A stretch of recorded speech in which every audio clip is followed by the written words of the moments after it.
Hi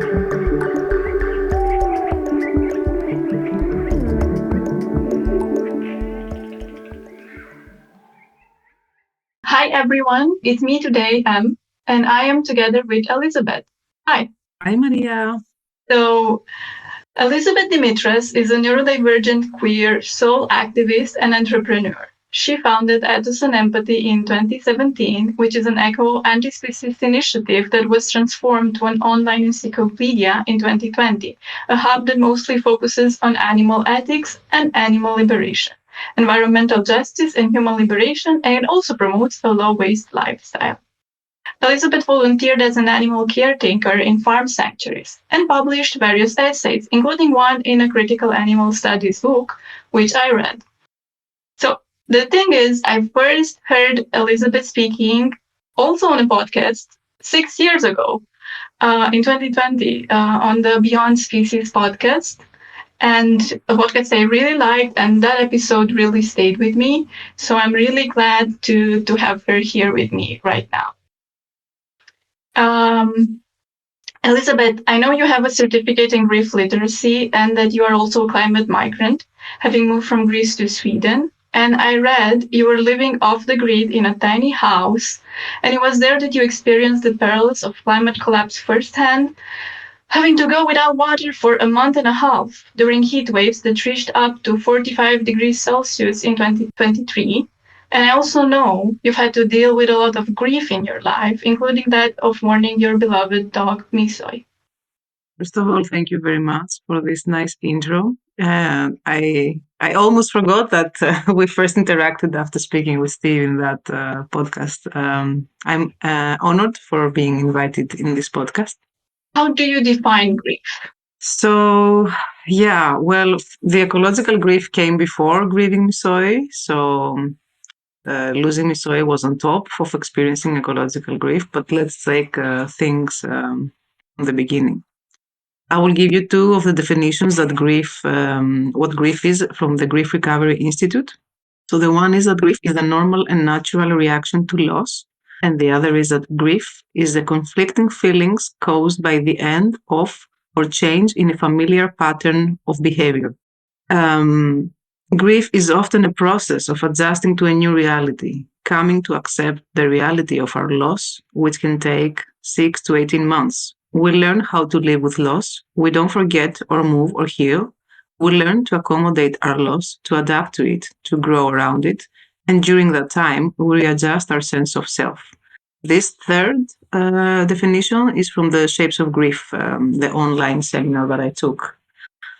So this is grief in general, okay? And grief is not only related to a death. So we can grieve moving from one place to another. We can grieve losing a job.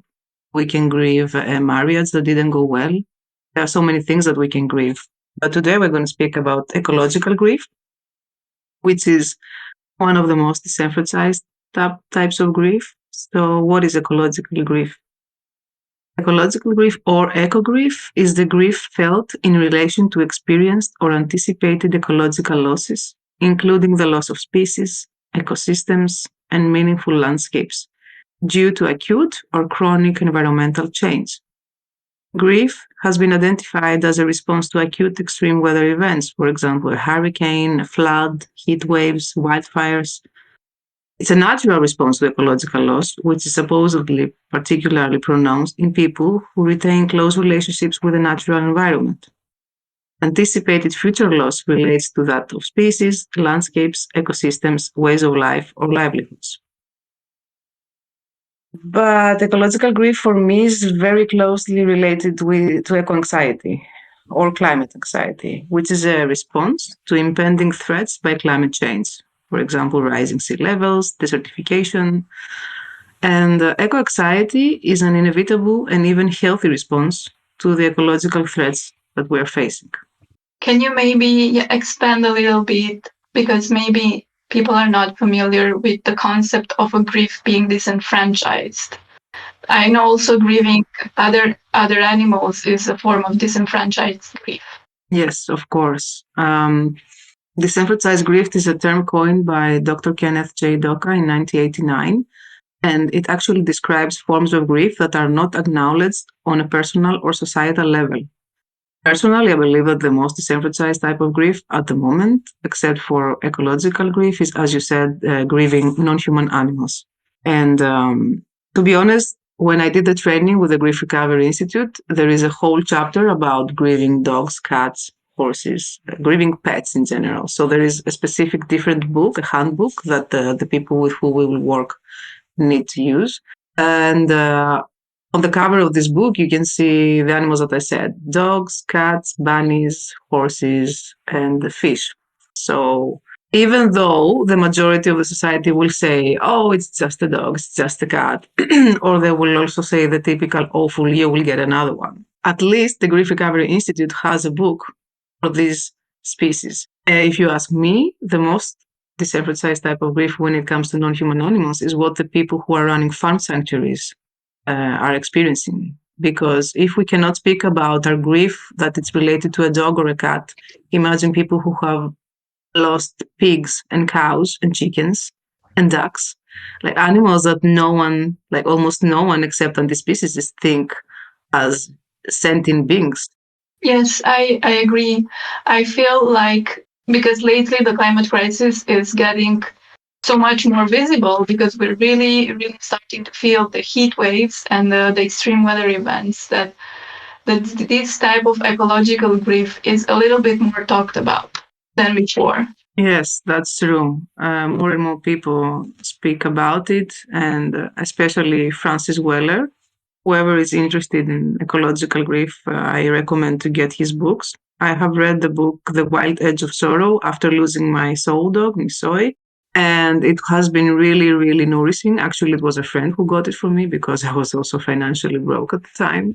And yesterday I was listening to a podcast with Francis Weller, the day before to another podcast with Francis Weller. So he is the person who speaks more about ecological grief, but also before him, Joanna Macy. I think she's the first one who spoke about ecological grief. So yes, there is something happening out there, but if you go to speak to mainstream people, they will not understand what is ecological grief still. I don't think it's yet in the very big large public, but I think people are starting to. I think that there's something in the air in the last years because many bad things have been happening globally, and I really feel like people in general are feeling that some things are changing. You mentioned Francis Weller, so I wanted to ask you what is a soul activist because I know you got this term from him. So a soul activist or spiritual activist um, blends deep inner awareness with external action to create a more just, loving, and sustainable world. So you not only involve addressing social issues through compassion and consciousness, but you also resist conformity to oppressive systems and you honor the human spirit. Interesting. I've not heard this term before, but it makes sense. But also Joanna Macy, she was an eco-spiritual activist. So it's from where I took the inspiration to have my Instagram when it was live, like that. I just added the anti-speciesist because it's so important for me. So, Elisabeth, we were discussing grief, and I know at some point you also participated in grief circles. Is that right? Yes, it was 2023. I joined for free the Grief Circle for Ecological Grief that was hosted by the Good Grief Network. And I'm so appreciative that they gave me the chance to participate for free. Not only to me, to all the participants, it was a specific circle that was offered. And it was relieving to have it was, I think, 10 meetings in the course of 2-3 months. It was Sunday night for me, but for some other people, it was like early in the morning. They were in Australia, in Canada, in United States, and it was a safe space where we could speak about ecological anxiety and ecological grief. But the thing is that it started right after the last part of the genocide started in Palestine. So at the end, we were speaking a lot about this and not so much about eco grief because it was very intense at the time. But still, I felt less alone there, and I felt heard, and I still have contact with some of the participants. Some of them helped me also the year after when I had the crowdfunding. Actually, one of them told me, Elisa, you should do a crowdfunding campaign to help yourself and your dog in that situation under the heat waves. So it's a very important time of my life, I should say. And when I did when I was participating in that grief circle, I learned about the Climate Psychology Alliance from them. So I went on the website and I saw that there are psychologists and psychiatrists, several therapists in UK based, all of them, and they are offering for free 3 sessions with people who experience psychological anxiety. So after the grief cycle finished, I had 4 sessions with a very nice. He was a psychiatrist, the only one in the list. The others were psychologists, and he's practicing Buddhist psychotherapy. So I liked very much his approach. So you were still, at the time you were in Greece when you were participating in the grief circles. Yes. Maybe you can say a little bit about your experience with the heat wave and the difficulty of going through all that. Yeah. I'm still processing, to be honest, after all these years, but basically it goes like that. 2021, I decided to buy a big field, an olive grove, with was 10,000 square meters. And I'm dreaming that I'm going to transform it to a farm sanctuary. It was fenced. It had water from spring source, so it was amazing, ideal for me and my dogs because it's very hard to find a fenced big space. And I installed in that olive grove a custom-made tiny house on wheels based on the needs of my one dog, Caramello. I connected with solar panels. I take some online courses on vegan permaculture and Mediterranean permaculture, and I started growing food. And that was 2021, 2022. That first summer, everything, like the first 9 months, everything was amazing. Ideal. I was living the time of my life. Olive harvesting, having my own olive oil. I was achieving, self-sustainability slowly. I was saying to the system, I was saying, fuck the system daily. But a year later, we reached 45 degrees. And during that time, we didn't have water suddenly. And before that, I had just planted 60 pumpkins and another veggie garden. And by this time, many trees. So I suddenly find myself not being able to water all these plants and trees. And we had to bring with my partner every day 10 or 12, I don't remember how many, big packages of 12 liters of water and to keep everything alive, everyone alive. I also bought twice, I paid for water to be filled in my tanks. I bought another tank to have also. All this happened because this year it didn't rain in Greece, like it barely rained. So the spring source emptied. And the tiny house is very close to a monastery, which also had the spring source emptied, first time ever. So the monastery was taking water from the firefighters that were taking water to the monastery. So like to see a spring source emptying, it's shocking. And I still have no words after all these years to explain how it is. I can only say that it feels like death. It feels like you are dying because you see everything dry and you only put water just, around the plant. All the plants were stressed. They could not give any fruits. And it lasted like 1.5 months. And after it started raining, the spring source gave water again. But I was after that exhausted from the stress. I was depressed. My menstrual cycle was not normal anymore. So my whole body was affected. I also then developed some cysts in my breast, which I have to check every 6 months. So the eco anxiety is all over my body.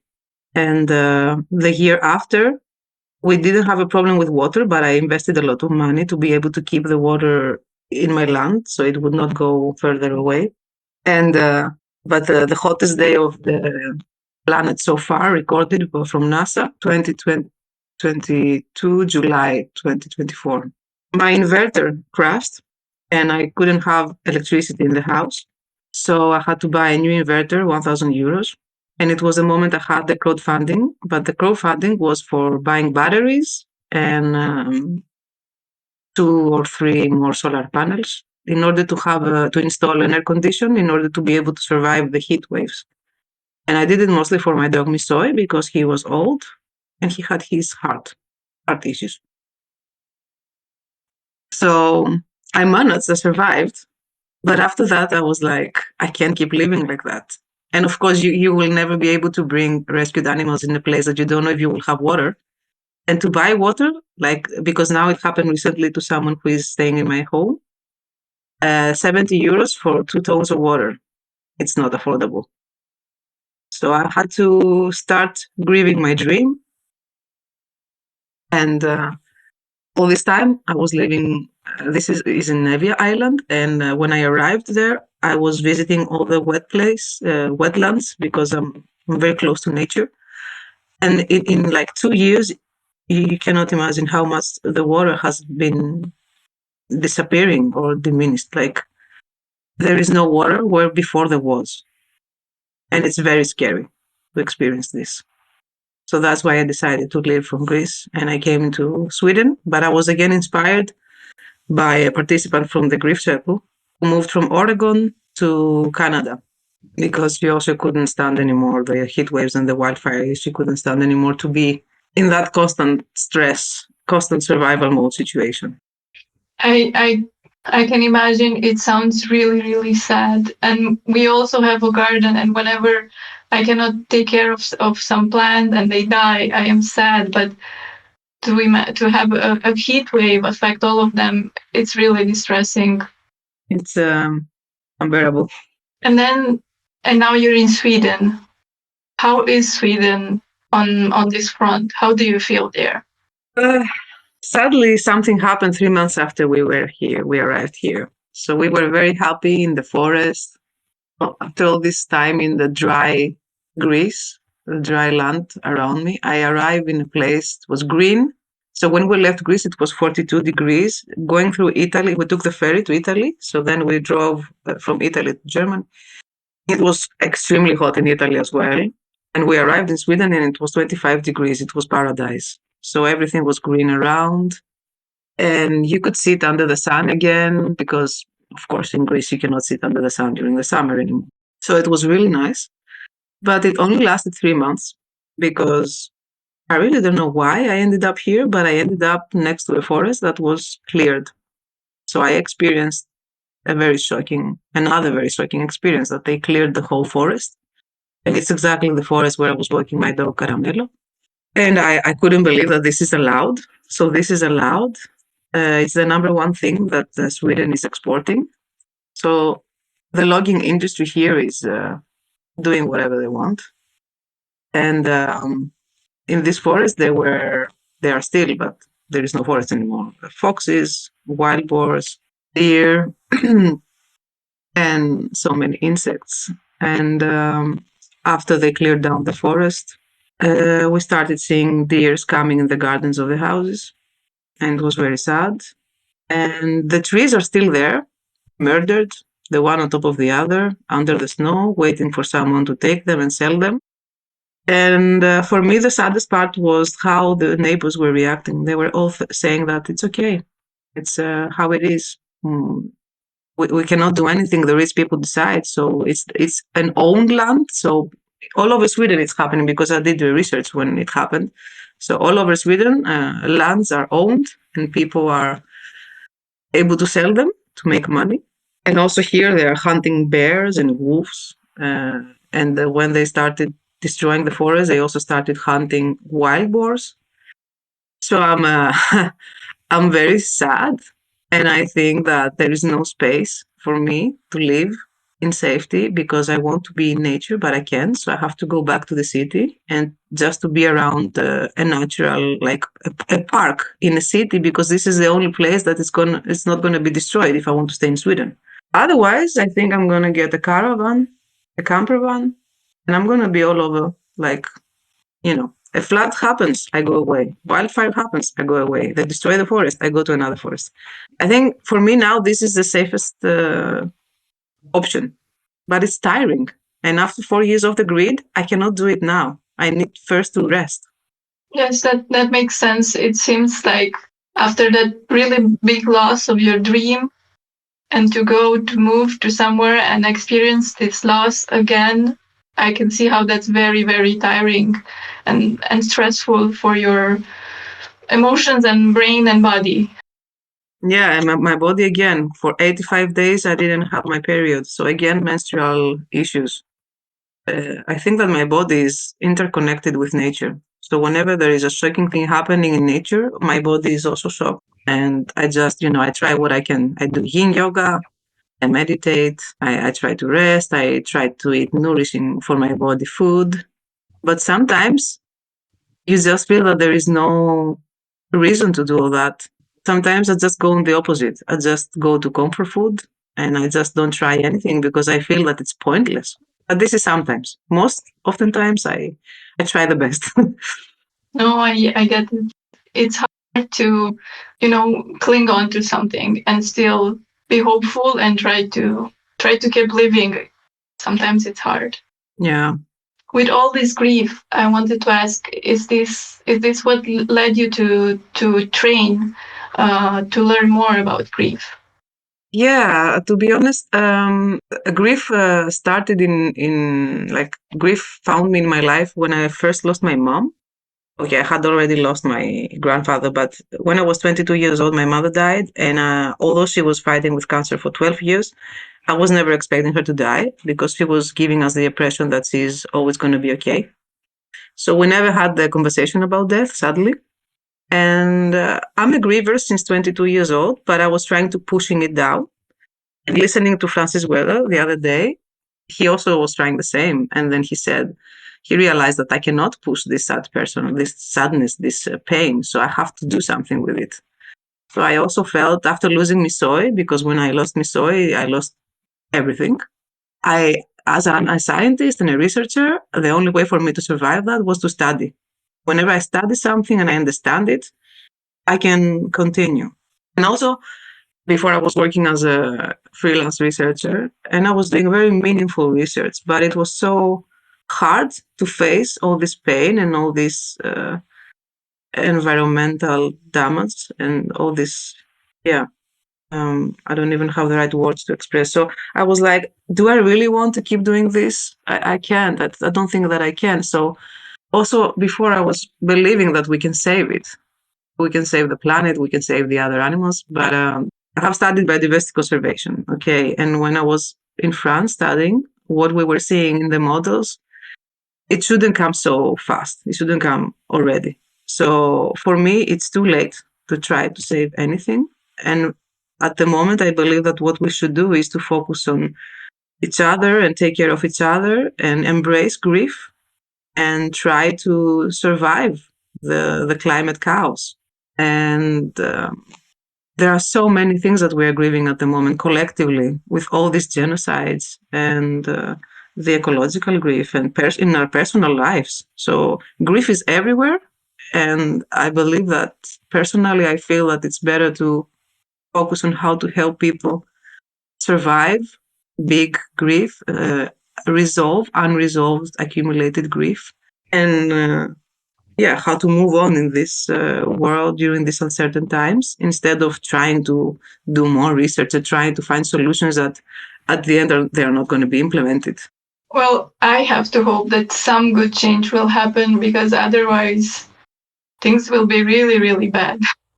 Maybe because you studied grief, can you tell us what is your relationship to grief now, professionally? What do you do, and what are some misconceptions about grief? Yeah, so at the moment, I am just finished recently my training with the Grief Recovery Institute, and I am a grief recovery specialist. I am working already with my first pilot participant on human loss, and I am actively trying to find people who have lost their animal companions in order to set a group to do my pilot group for pet loss. I want to specify, I want to focus on pet loss because, as we said, it's one of the most disenfranchised type of grief. There are so many practitioners out there. If you go on the website of the Grief Recovery Method, the Grief Recovery Institute, there are so many in the world who are doing this method for human loss. It's not therapy, I have to say this. It's an educational program. So in a course of 6 sessions when you lose an animal, 7 sessions when you lose a human animal, you give them tools, you give them a book, they have to read the book, and there is some reading between the sessions, and there is some homework between the sessions. And when you finish this, you feel complete. You complete some incompleteness that there is inside you because of the loss. You manage to give some undelivered communication that you didn't have the time to give when they were alive. And specifically in my case, because when Misoy died, I couldn't find help. I couldn't afford the help that was out there. So I did whatever I could. I did yin yoga for grief. I honored him by making a photo album and so many things, but I was still crying every day. It was for a year, an unbearable year. And only when I went through the grief recovery method, I managed to start thinking Misoy and smiling and feeling the gratitude for having him in my life. And I realized that there was unresolved grief. And when Misoy died, I realized other things about other griefs that I was holding in myself. And this is the professional part. But in a non-profit way, I want to start here a non-profit because here in Sweden it's not as hard as in Greece. And I want to focus on anti-speciesist grief. I want to create some educational programs, maybe a course, because whatever I studied had no mention, like a little to no mention on non-human animals. And of course, no mention at all on earth grief. And I have to say this, Francis Weller said it, earth grief is always going to be unresolved. So what we do when we work as grief recovery specialists, we help people resolve unresolved grief. But when it comes to earth grief, this is not going to be possible. So we can resolve unresolved grief related to parents or marriages, spouses, dogs, even other rescued animals, and moving and losing a job. But the grief that is related to what's happening to the planet, it cannot be resolved. No one knows at the moment how to do it. So we have to just hold spaces. So I would like to hold grief circles for ecological grief in a time zone that is more European friendly. Because when I did it, everyone was in the States mostly. So it was not very, European time zone friendly. Do you mean this grief for the earth cannot be resolved because the process of destruction is ongoing? Is that why? Exactly, yeah. It's not something that it's over, and we don't know how it's going to be evolved. By the way, you asked me something I didn't reply, the misconceptions about grief. So people pathologize grief. And many people believe that whoever is grieving needs support from a specialist, which is not the case. Grief is a very healthy response to loss. Complicated, unresolved grief is what needs a specialist. And non-human animals grieve too because it's healthy and natural, as I said. But grievers, what they need is a community. And what we don't have nowadays is community to hold space for these feelings. We don't need a therapist.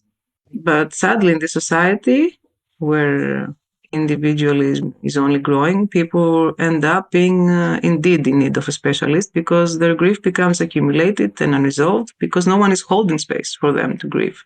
And then it becomes indeed an obstacle for healthy relationships. Because when we hold grief, we are not open to life, we are not open to relationships, and we are not open to anything. So we cannot have healthy relationships. So people believe also another misconception is that we can get over grief or that it needs healing. But it's not something that someone can overcome. It's something that we learn how to live with it. We learn how to navigate life while still we are grievers. And then people believe that the loss can be replaced.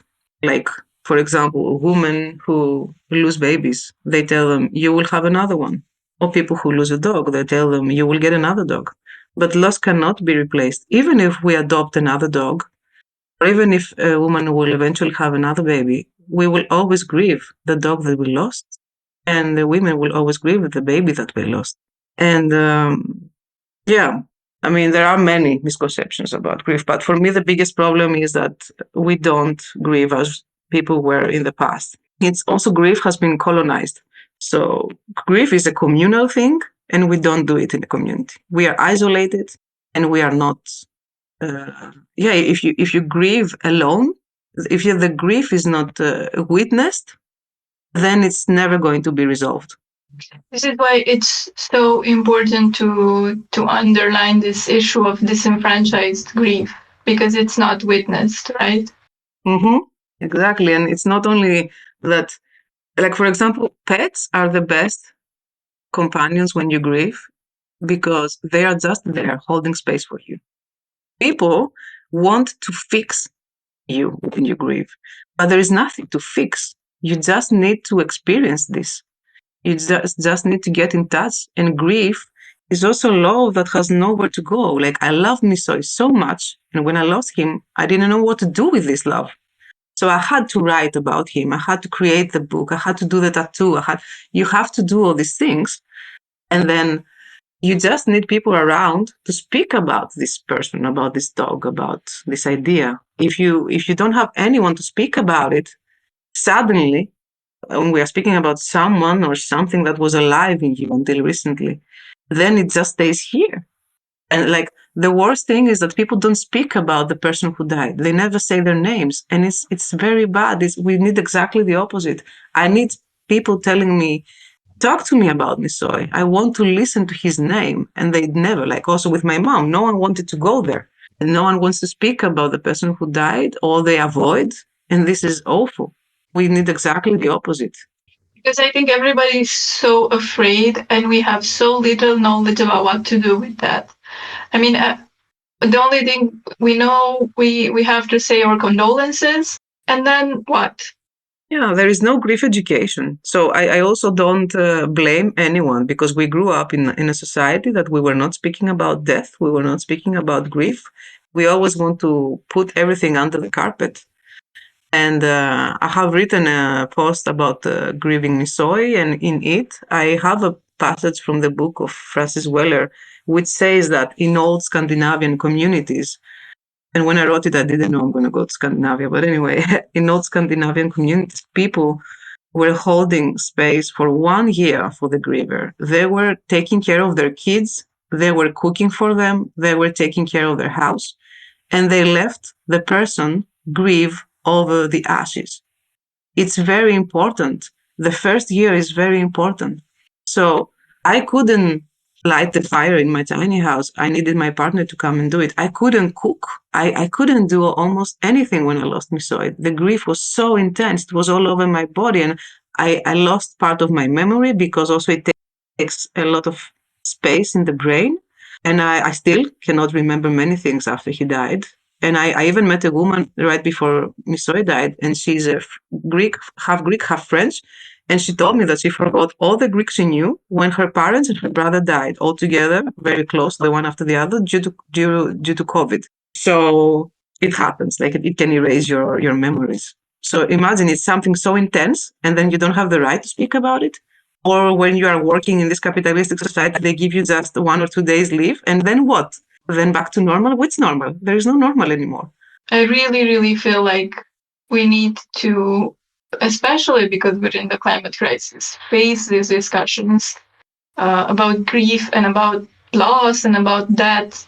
It's not easy, and it's hard to find the context to bring them up, right? To do all this work. So how do you imagine it would be better to navigate this grief? The most important thing is to not act upon STERBs, which goes for short-term emotional relieving behavior. It can be isolation, overeating, alcoholism, gambling, drugs, overexercising, watching Netflix or reading books, like going to fiction. These are ways that we distract ourselves from grief, and it suppresses it. So in the end, this results to unresolved grief, and it can even make us sick. So there are people who really get sick when they grieve because they don't grieve properly. And yeah, if the time passes by and after a year or so we see that grief stops us from daily life being experienced in a healthy way, then we have to seek for help from people who are specialized on that.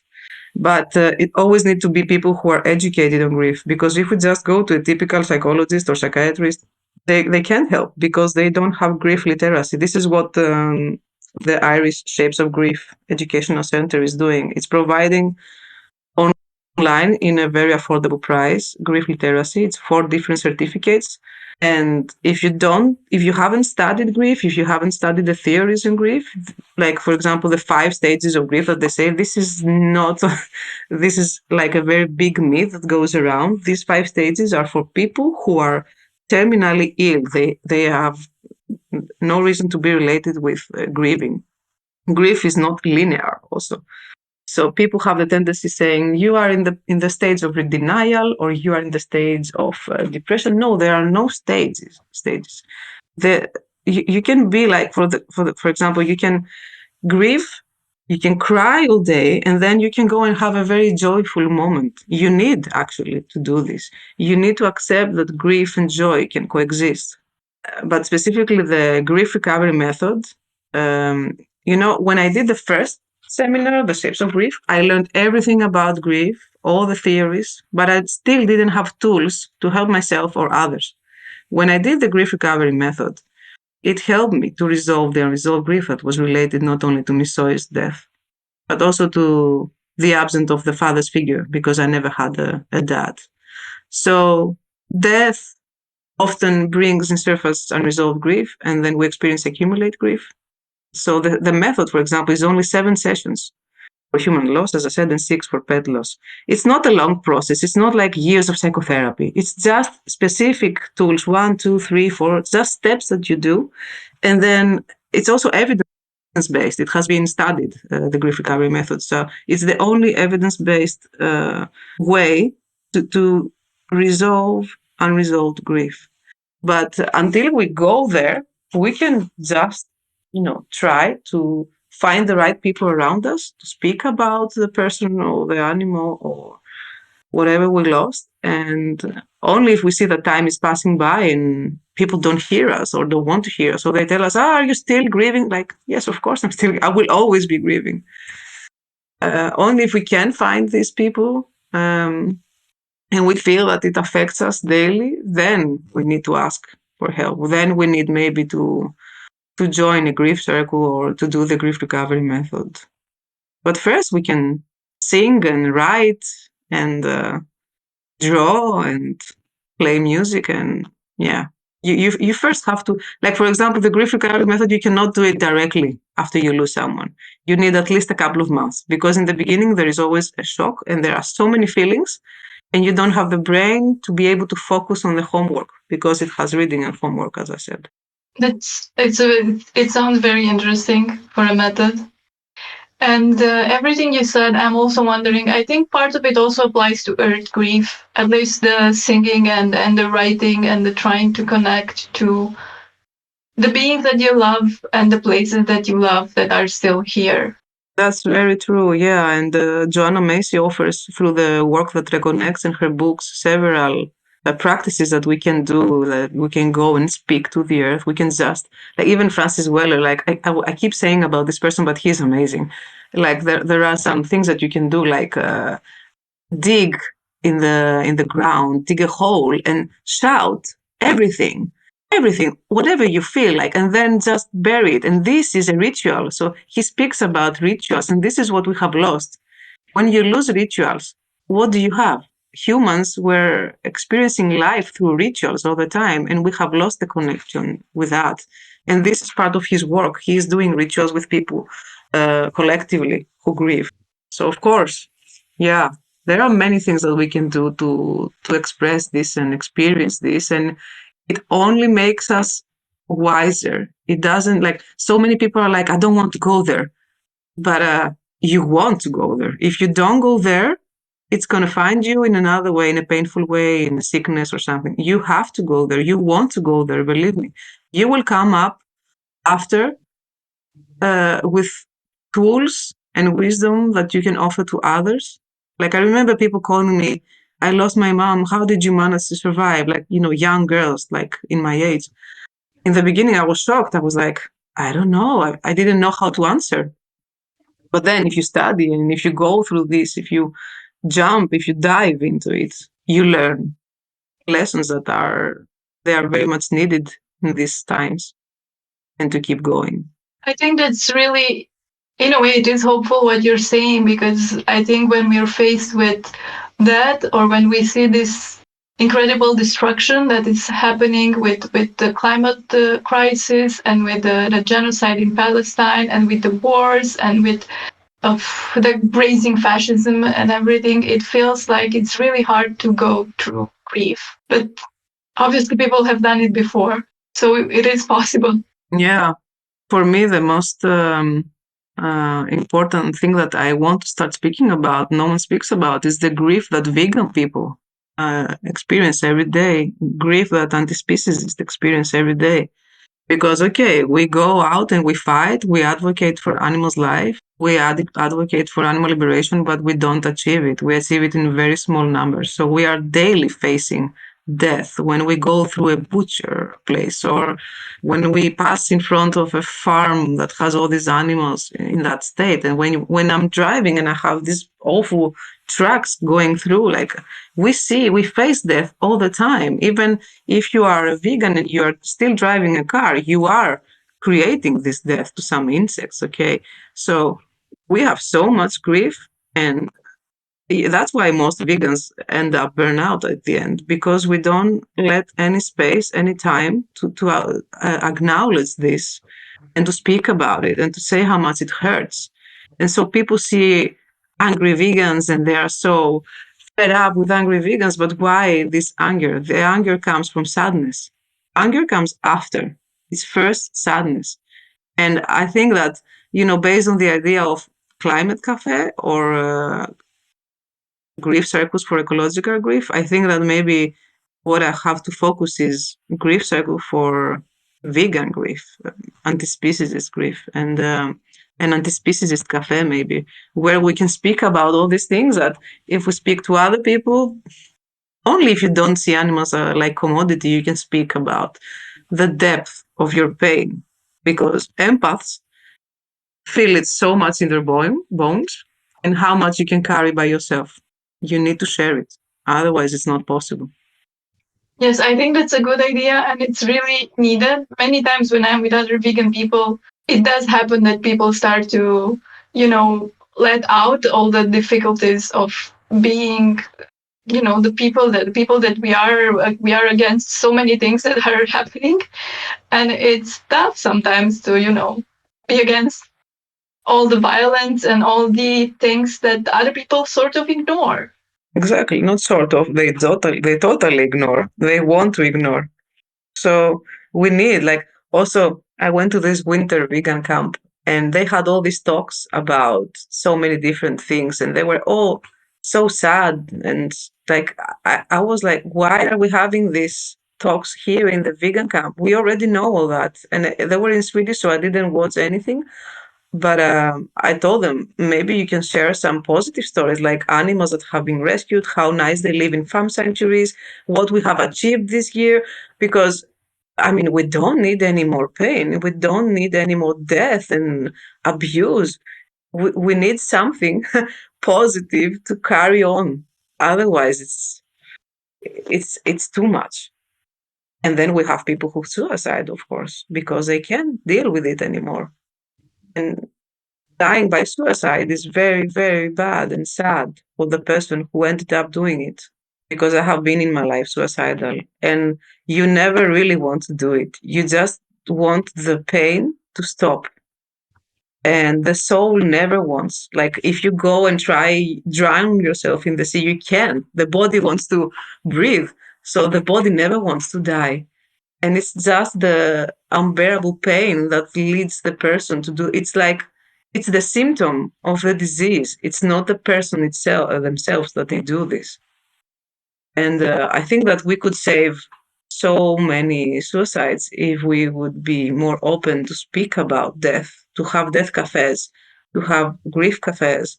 Like, if you think about it for a moment, when we are born, the only thing that is sure that's going to happen in our life is death. We don't know if we will get married. We don't know what we're going to do with our life. We don't know if we will have kids. The only thing that is sure is that we will die. And yet, we never speak about it. And when we adopt animals, we never want to think about the moment that they will die.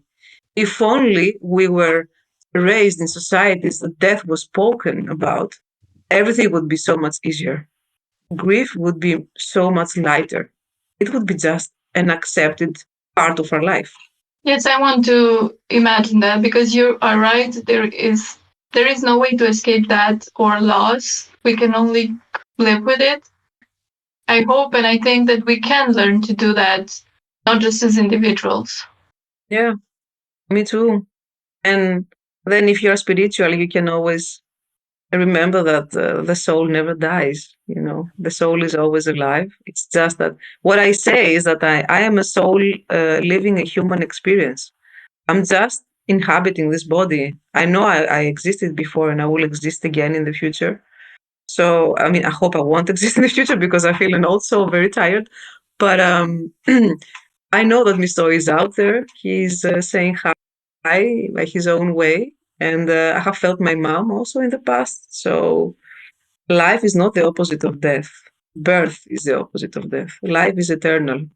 And this is lyrics from a very nice song from Anathema, who helped me also during my grief for my mom. Thank you, Elisabeth, for this talk, and thank you for sharing all these emotionally difficult things to share. You're welcome, and thank you very much for wanting to have this difficult conversation. Keep up the good work.